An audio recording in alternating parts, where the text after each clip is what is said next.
Welcome students in the economics classes.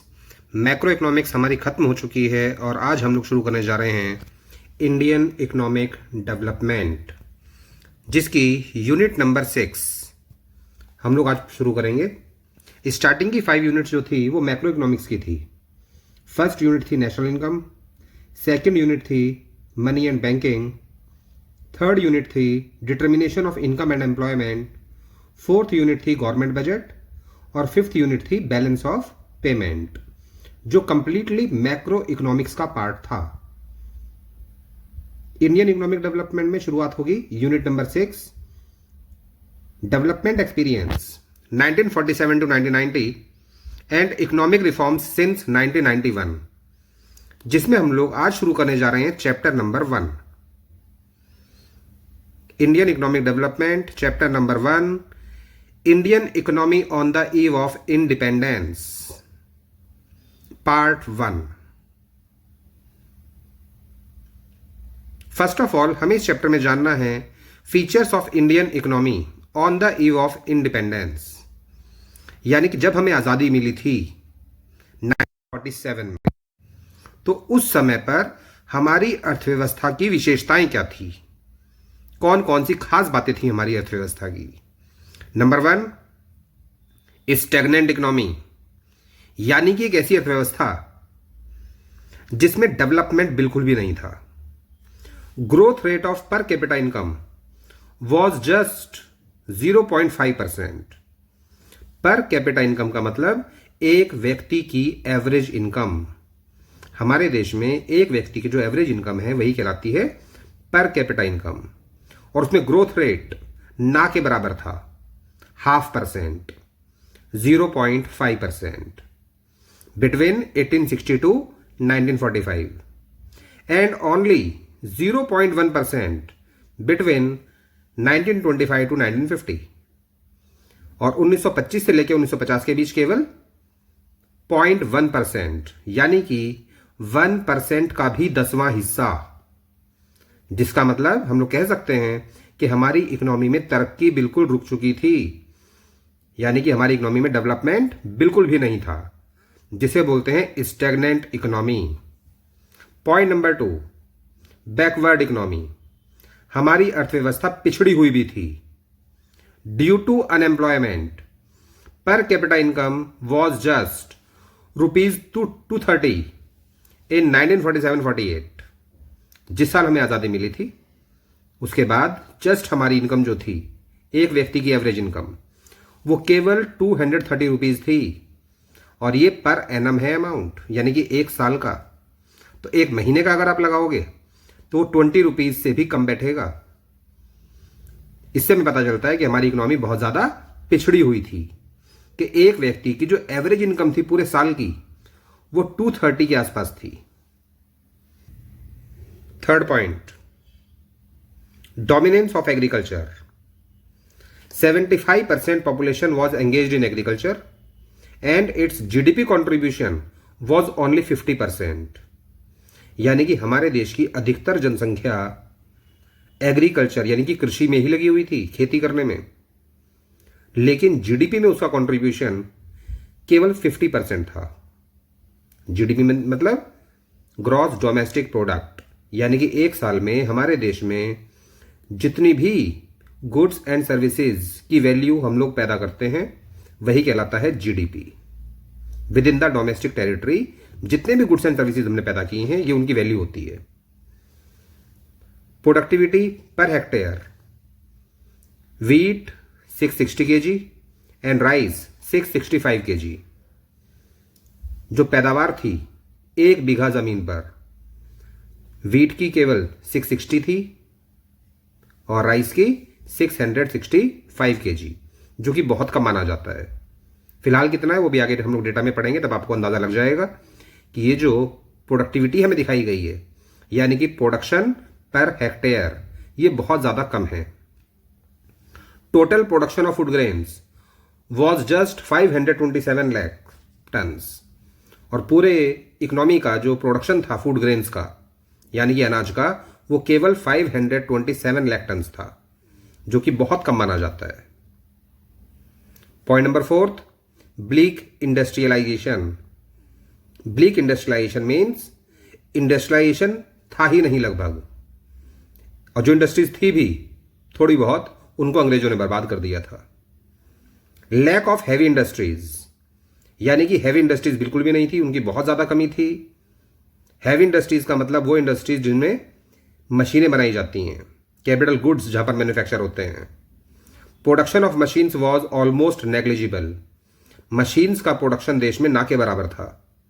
And small scale and cottage industries were almost ruined, और जो small scale industries थी या cottage industries थी उनको बर्बाद कर दिया गया था अंग्रेजों के द्वारा। Point number 5, heavy dependence on imports. हम लोग अधिकतर इंपोर्ट्स पर डिपेंड थे, क्योंकि हमारे देश में तो गुड्स बनते ही नहीं थे, बहुत कम, ना के बराबर। तो हम लोगों को सभी सामान कहां से खरीदना पड़ता था? फॉरेन कंट्रीज से खरीदना पड़ता था। Machines, defence equipment for armed forces and several consumer goods, जैसे कि मेडिसिन, दवाइयां, केरोसिन ऑयल, यहां तक कि बाइसिकल भी, आर इंपोर्टेड फ्रॉम अब्रॉड। इससे हमें पता चलता है कि इतनी छोटी छोटी चीजें भी देश में नहीं बनती थी। जब केरोसिन ऑयल ही नहीं बनता था तो जाहिर सी बात है कि पेट्रोल, डीजल, ये भी इंपोर्ट ही करना पड़ता था सब कुछ। मेडिसिन तक तो इंपोर्ट करनी पड़ती थी। यानी कि कुल मिलाकर हमारी अर्थव्यवस्था पूरे तरीके से विदेशों पर ही निर्भर थी, आत्मनिर्भरता बिल्कुल नहीं थी इकोनॉमी के अंदर। Number 6, limited urbanisation. शहरीकरण भी बहुत कम था। गांव ज्यादा हुआ करते थे, शहर बहुत कम। कितने हुआ करते थे शहर? इतने ही हुआ करते थे जिसमें केवल 14% पॉपुलेशन रहती थी। It was just only 14% population. बाकी 86% लोग ग्रामीण क्षेत्रों में ही निवास किया करते थे। Point number 7, semi federal economy. Britishers exploited Indian economy through zamindari system. अंग्रेजों ने भारत में शुरुआत की थी जमींदारी सिस्टम की, जिसके अंतर्गत एक पूरे बहुत बड़े गांव की जमीन का मालिक केवल एक ही व्यक्ति को बना दिया जाता था, जिसे कहा जाता था जमींदार, और बाकी सभी किसान केवल और केवल वहां पर खेती करते थे, और उस खेती का एक बहुत बड़ा हिस्सा जमींदार लगान के रूप में उनसे वसूल किया करता था। और उस लगान में से वो जमींदार कुछ हिस्सा अपने पास रखता था, और बाकी सारा का सारा जो एक फिक्स्ड अमाउंट हुआ करता था वो पहुंचा दिया करता था अंग्रेजों के पास। यही कहलाती है सेमी फेडरल इकोनॉमी, यानी कि एक ऐसी अर्थव्यवस्था जिसमें लगान के जरिए जमींदार को एक बहुत बड़ा अधिकार मिल जाता था जनता पर अत्याचार करने का। पॉइंट नंबर 8, रैम्पेंट पॉवर्टी, यानी कि uncontrollable poverty. Due to unemployment and poverty, people were not getting 2 square meals a day. अर्थात देश में इतनी ज़्यादा गरीबी थी, इतनी ज़्यादा बेरोजगारी थी कि लोगों को 2 वक्त का खाना भी नसीब नहीं हुआ करता था। तो ये हाल था हमारी अर्थव्यवस्था का आज़ादी के समय पर। पॉइंट नंबर 9,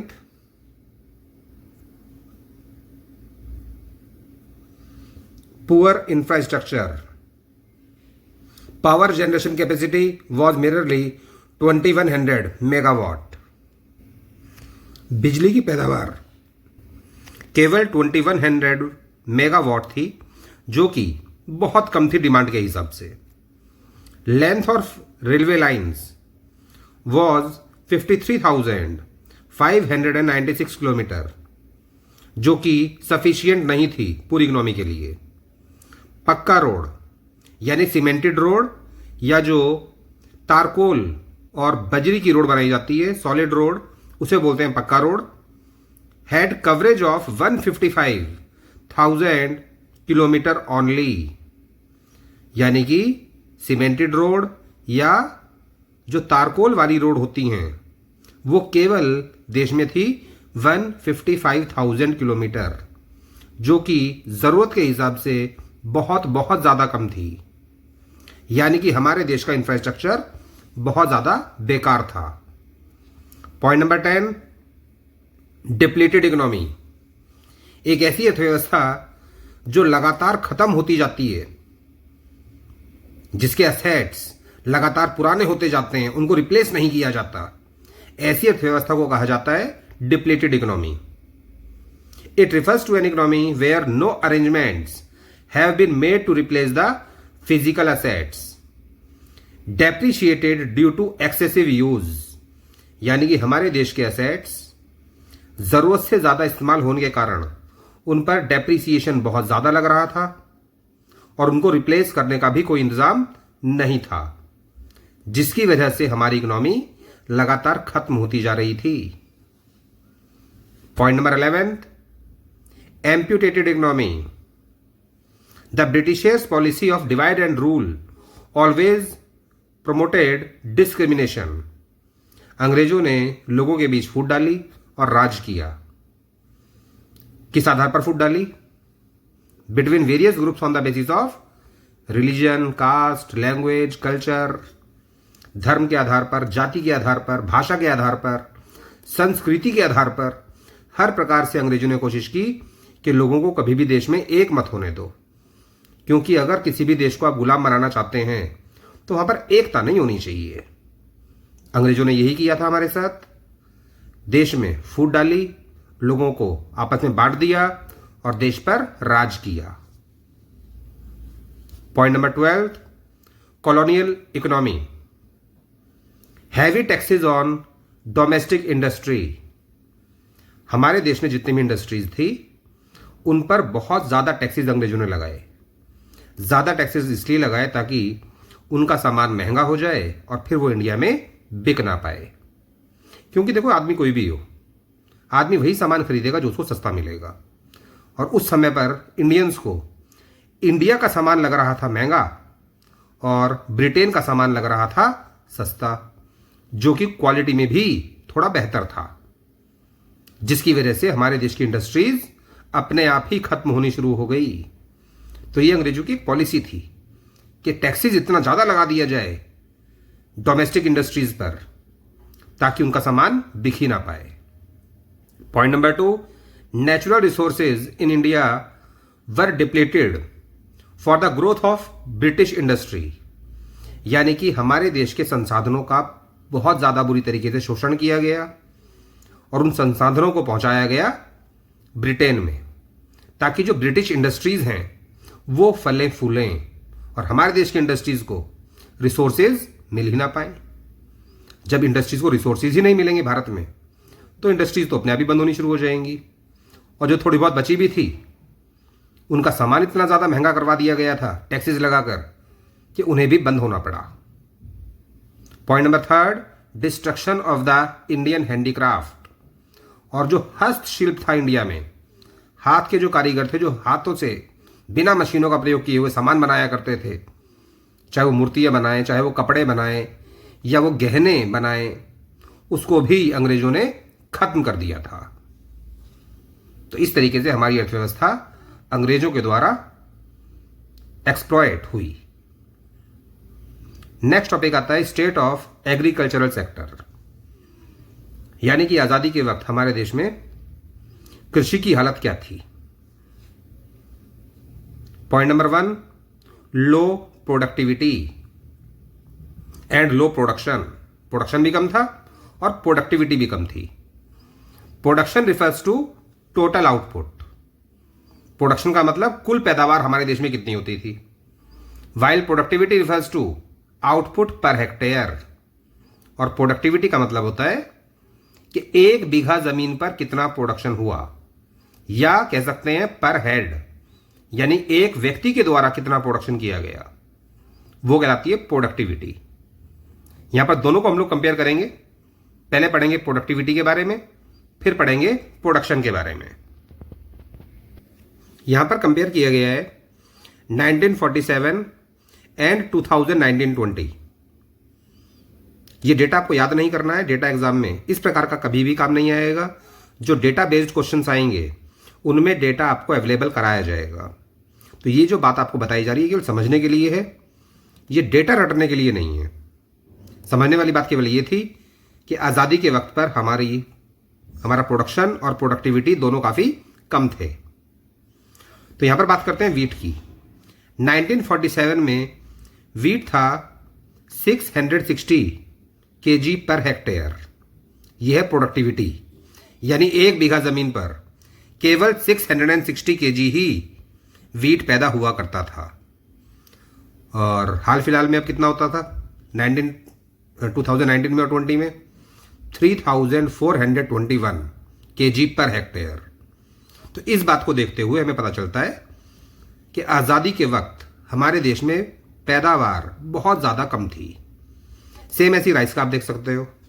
1947 में राइस की जो पैदावार थी वो केवल 665 kg थी पर हेक्टेयर, और 2019-20 में 2705। तो राइस की भी पैदावार बहुत ज़्यादा कम हुआ करती थी at the time of independence. इसका कारण क्या था वो डिटेल में बाद में पढ़ेंगे। वैसे थोड़े बहुत कारण तो आपको बता भी होंगे, जैसे कि पहले टेक्नोलॉजी अच्छी नहीं थी, इरिगेशन फैसिलिटीज़ अच्छी नहीं थी, और तब तक लैंड रिफॉर्म्स भी नहीं हुए थे, ग्रीन रिवॉल्यूशन भी नहीं हुआ था। इसके बाद करते हैं प्रोडक्शन की बात, जो हमें दिया हुआ है लाख टन्स में। 1947 में वीट का प्रोडक्शन हमारे देश में था 64 लाख टन, और 2019-20 में 1076 लाख टन, यानी कि total production of the country वो भी बहुत कम था 1947 में। सेम ऐसे ही आप राइस का देख सकते हो। राइस का जो प्रोडक्शन था वो था 220 लाख टन्स, जो 2019-20 में हो गया था 1184 लाख टन्स। तो इस प्रकार से हम लोग कह सकते हैं कि एग्रीकल्चर की हालत सही नहीं थी, क्योंकि प्रोडक्शन और प्रोडक्टिविटी दोनों ही काफी कम थे। Point number 2, exploitative land settlement system, जिसके बारे में अभी थोड़ी देर पहले आपको बताया गया था, जमींदारी सिस्टम के बारे में, जिसमें किसानों पर बहुत ज्यादा शोषण किया जाता था, अत्याचार किए जाते थे उन पर। Zamindars are the owners of the soil, यानी कि जमीन के मालिक हुआ करते थे जमींदार। Who exploited the tillers, tillers का मतलब किसान, वो किसान जिनके पास खुद की जमीनें नहीं हुआ करती थी, और ये जमींदार उनका शोषण किया करते थे, उनके ऊपर अत्याचार किया करते थे। And pay a fixed sum to the government, और ये जमींदार एक फिक्स्ड अमाउंट गवर्नमेंट को पे किया करते थे। गवर्नमेंट का मतलब अंग्रेजी सरकार जो थी उस समय पर, एज लैंड रिवेन्यू, और ये पैसा उनको दिया जाता था लगान के रूप में। लगान का मतलब एक प्रकार से जमीन पर लगने वाला टैक्स, खेती पर जो किसानों को अपनी कृषि का एक हिस्सा जमींदार को देना पड़ता था, वही कहलाता था लगान। And they are free to extract revenue as much from the tillers, और यहां पर जमींदारों को खुली छूट दे रखी थी सरकार ने, अंग्रेजी सरकार ने, कि वो जितना चाहें लगान वसूल कर सकते हैं किसानों से, और उसमें से एक फिक्स्ड अमाउंट चाहिए था अंग्रेजी सरकार को। तो यहां पर जो जमींदार थे वो लिमिट से ज्यादा ही अत्याचार करके किसानों से बहुत अधिक मात्रा में लगान वसूल किया करते थे। किसान के पास बस वो इतना ही छोड़ते थे कि वो जिंदा रह सके। दैट मीन्स वो 2 वक्त का खाना भी मुश्किल से खा पाता था, केवल गुजारे भत्ते लायक ही उसके पास कृषि छोड़ते थे, और बाकी सब जो उसकी उपज हुआ करती थी, उसकी फसल जो हुआ करती थी, उसे उससे ले लिया करते थे। इस प्रकार से कृषि की हालत थी हमारे देश में आज़ादी के वक्त। Number 3, forced commercialisation of agriculture, किसानों से जबरदस्ती ऐसी चीजों का प्रोडक्शन कराया जाता था जिनकी मार्केट में प्राइस ज्यादा मिल सके। Farmers are forced to crop indigo for Britain for dyeing bleaching of the textile, नील की खेती कराई जाती थी किसानों से, ताकि ब्रिटेन की इंडस्ट्रीज को कपड़े के लिए अच्छी क्वालिटी का नील मिल सके, जो रंगाई के काम आता है। और नील की खेती अच्छी नहीं मानी जाती किसान के लिए, क्योंकि जिस जमीन पर एक बार नील की खेती की जाती है, वो जमीन कई सालों के लिए बंजर हो जाती है, उस पर कुछ और पैदा नहीं हो सकता। यही कारण था किसान से मजबूरी में वो चीज पैदा कराई जाती थी, और जो किसान उसको पैदा नहीं करता था फिर उसके ऊपर अत्याचार किया करते थे। And farmers need cash to buy food grains from the market, और भोजन खरीदने के लिए किसान को पैसा खर्च करना पड़ता था। यानी कि अपने खेत में आप अनाज पैदा नहीं कर सकते, अनाज आपको खरीदना पड़ेगा। आप अपने खेत में पैदा करेंगे नील, जो कि चाहिए होता था किसको? ब्रिटेन की इंडस्ट्रीज को। तो किसान यहां पर मजबूर था अपने खेत में नील की खेती करने के लिए और फिर बाजार से खाना खरीदने के लिए। Number 4, lack of investment in agriculture infrastructure. Agriculture infrastructure में अंग्रेजों ने कोई भी इन्वेस्टमेंट नहीं किया, जिसकी वजह से इन्वेस्टमेंट की भारी मात्रा में कमी दिखाई दी। क्षेत्र कोई भी हो, चाहे बिजनेस हो चाहे एग्रीकल्चर हो, इन्वेस्टमेंट की आवश्यकता पड़ती है हर क्षेत्र में प्रोडक्शन करने के लिए। Due to lack of irrigation facilities, agriculture was excessively dependent upon rainfall. क्योंकि सिंचाई सुविधाएं बिल्कुल भी अच्छी नहीं थी भारत में, यानी कि पानी की सुविधाएं, खेतों में जो पानी दिया जाता है उसे बोलते हैं इरिगेशन, यानी कि सिंचाई करना, और उसकी बहुत ज्यादा मात्रा में कमी थी। Was excessively dependent upon rainfall, और अधिकतर किसान जो है केवल बारिश पर ही डिपेंड रहा करते थे, क्योंकि और कोई जरिया नहीं था खेतों में पानी देने का। क्योंकि इरिगेशन के लिए अंग्रेजों ने कोई भी इन्वेस्टमेंट देश में किया ही नहीं कि नहर बनवा दी जाए ताकि किसानों के खेतों तक पानी पहुंच सके, ऐसा कुछ नहीं किया उन्होंने। Number 5, gulf between owners of the soil and tillers of the soil. जमीन के मालिक के बीच और जमीन पर खेती करने वाले किसान के बीच एक खाई पैदा कर दी थी अंग्रेजों ने, जिसकी वजह से उनके बीच दुश्मनी हो गई थी। Due to share of output to the owner, the tillers were merely given enough for subsistence. क्योंकि जमीन के मालिक को अधिक से अधिक आउटपुट देना पड़ता था, यानी कि अपनी कृषि का एक बहुत बड़ा भाग देना पड़ता था, जिसकी वजह से किसानों के पास, यहां पर टिलर्स का मतलब है किसान, वो किसान जिनके पास खुद की जमीन नहीं हुआ करती थी, तो किसानों के पास केवल बहुत कम मात्रा में अनाज बचा करता था, केवल गुजारे भत्ते के लिए। एनफ फॉर सब्सिस्टेंस का मतलब केवल इतना ही बचता था जिससे कि उनकी बेसिक नीड्स ही पूरी हो पाती थी बस। अर्थात मार्केट में बेचने के लिए उनके पास गेहूं नहीं बचता था, ना चावल बचता था, कुछ भी नहीं बचता था। खुद का काम चल जाए वही बहुत बड़ी बात थी। Point number 6, small and fragmented holdings. किसानों के पास जो जमीनें थी वो छोटी छोटी जमीनें थी, और वो भी एक जगह इकट्ठी नहीं थी। एक जमीन का टुकड़ा यहां पे है तो एक जमीन का टुकड़ा आधे किलोमीटर दूर है, एक जमीन का टुकड़ा 4 किलोमीटर दूर है, जिसकी वजह से उन्हें खेती करने में दिक्कत आती थी और किसानों को ज्यादा पैसा खर्च करना पड़ता था, यानी कि उनकी कॉस्ट ज्यादा आती थी। It means a piece of land here and a piece there, यानी कि जमीन का एक टुकड़ा यहां है तो दूसरा टुकड़ा कहीं और है। विच यील्डिंग का मतलब production, which yielding low output at high cost, जिसकी वजह से किसान जो पैदावार कर पाता था, जो प्रोडक्शन करता था, उसकी कॉस्ट बहुत ज्यादा आती थी। प्रोडक्शन होता था कम और कॉस्ट आती थी काफी ज्यादा। पॉइंट नंबर 7, सब्सिस्टेंस आउटलुक, यानी किसान के पास केवल इतना ही भोजन छोड़ा जाता था कि उससे उसकी बेसिक नीड्स पूरी हो सके। It is a form of farming in which the crops are produced to provide for the basic needs of the family, यानी कि किसान जानबूझकर ही कम पैदावार करने लगा था, क्योंकि उसे पता है ज्यादा पैदावार करूंगा भी तो उसे होगा क्या, मेरे पास तो कुछ बचना नहीं है। अंग्रेज सारा जो अनाज है वो छीन लेंगे जमींदारों के द्वारा, तो उतना ही पैदा करो जितना कि अपनी फैमिली का गुजारा हो सके। तो वहां पर किसानों का जो नजरिया था वो बदल चुका था, क्योंकि किसान जो है मार्केट में बेचने के लिए खेती करता ही नहीं था, वो खेती किया करता था केवल अपने गुजारे भत्ते लायक, जिसे बोलते हैं सब्सिस्टेंस आउटलुक, यानी कि किसानों का नजरिया खेती करने का केवल और केवल अपना गुजारा भत्ता करना था, कि गुजारा चल जाए फैमिली का, that's all. Next topic is industrial sector under British rule, यानी कि अंग्रेजी राज में इंडस्ट्रीज की हालत क्या थी, अभी ये पढ़ेंगे। कृषि की हालत क्या थी, अभी अभी हमने पढ़ा है, जो सही नहीं थी। इंडस्ट्रीज की हालत भी अच्छी नहीं थी, बहुत बुरी थी। कैसे बुरी थी, यही हमें जानना है डिटेल में।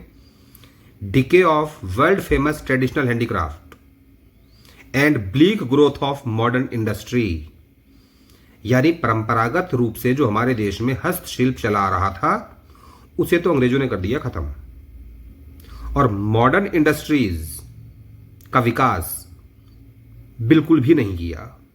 कम से कम थोड़ी बहुत मॉडर्न इंडस्ट्रीज ही लगा देते अगर ट्रेडिशनल इंडस्ट्रीज खत्म की थी तो। लेकिन अंग्रेजों ने भारतीय विकास के लिए कुछ नहीं किया, बल्कि हमारा ट्रेडिशनल हैंडीक्राफ्ट खत्म कर दिया और मॉडर्न इंडस्ट्रीज की ग्रोथ होने नहीं दी, ना खुद की ना होने दी। Muslin is a type of cotton textile, ये एक सूती कपड़े का प्रकार है। Which had its origin in Bengal, जो कपड़ा पैदा हुआ करता था बंगाल में, particularly places in and around Dhaka, और खासकर बंगाल में एक जगह है ढाका जहां पर यह कपड़ा बनाया जाता था।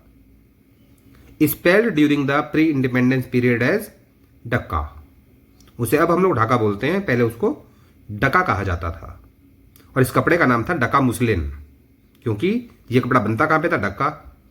और इस कपड़े का प्रकार क्या कहलाता था, muslin. Now the capital city of Bangladesh, ये ढाका अब जो है एट प्रेजेंट ये बांग्लादेश की राजधानी है।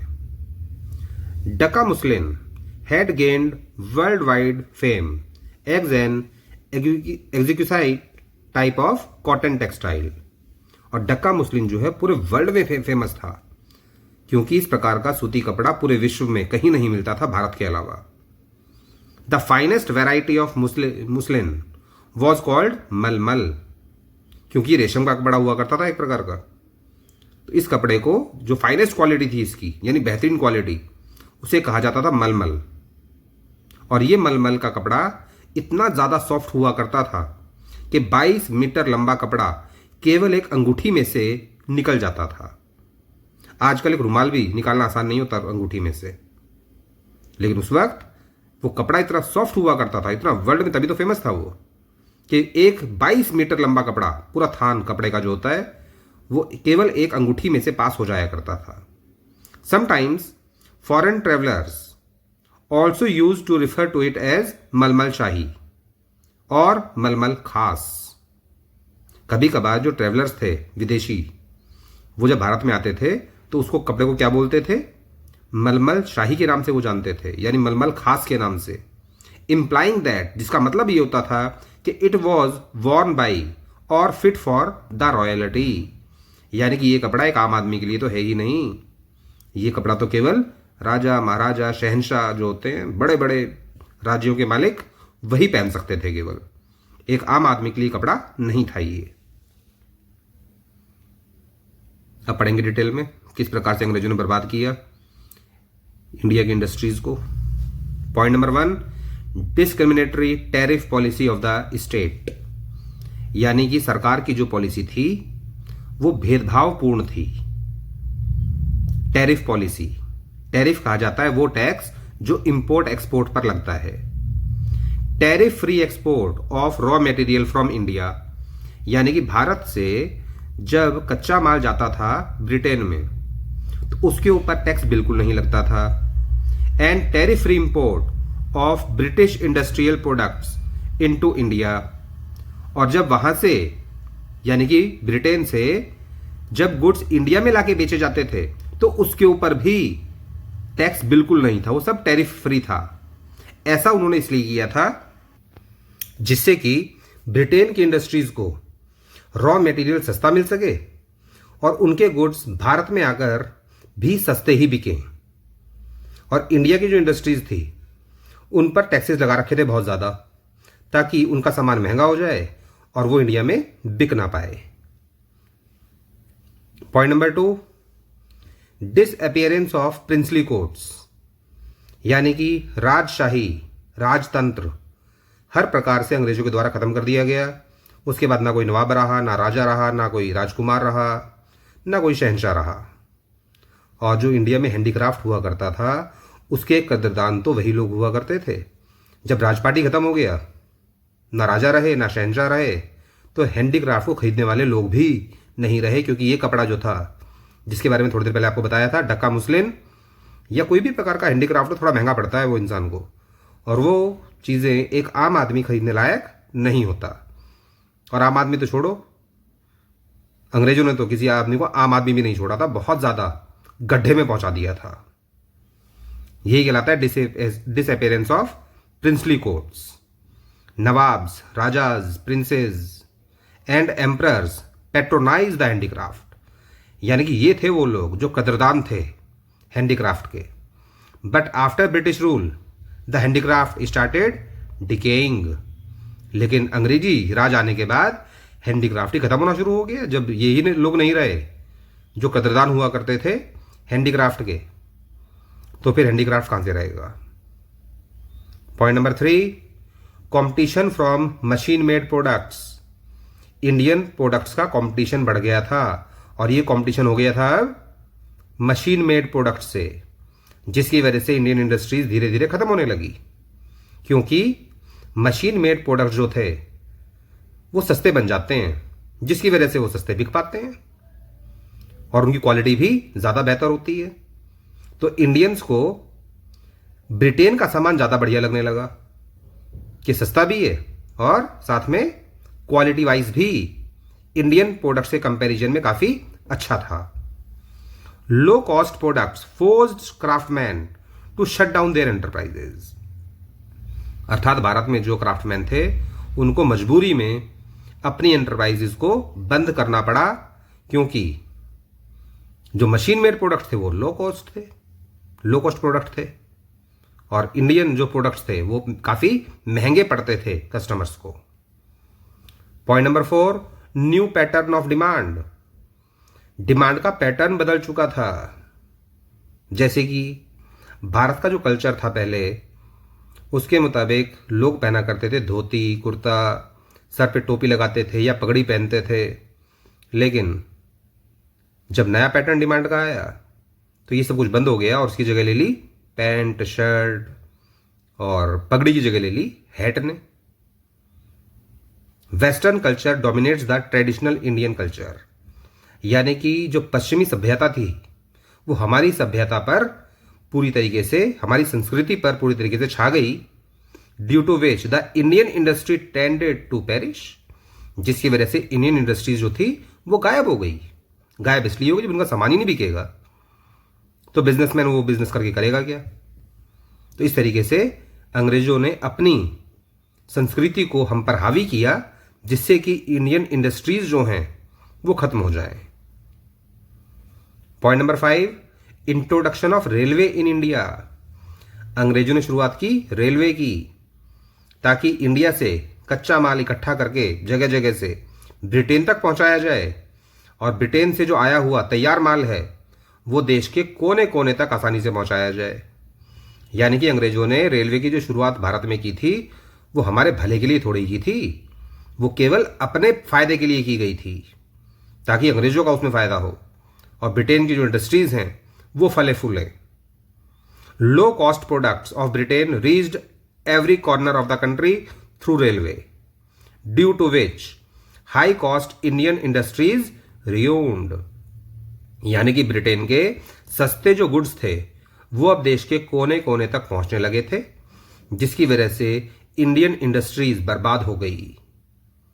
ब्रैकेट में बीच में बताया भी गया है, पहली जो ट्रेन चली थी भारत में वो चली थी बॉम्बे टू थाने, और ये चली थी 1853 में।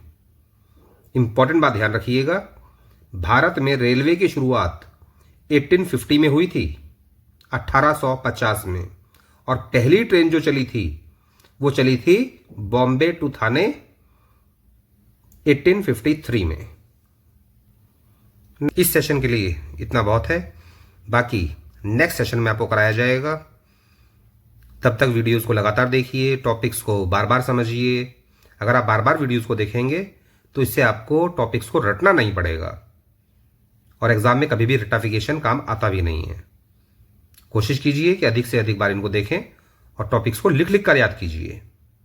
Thank you.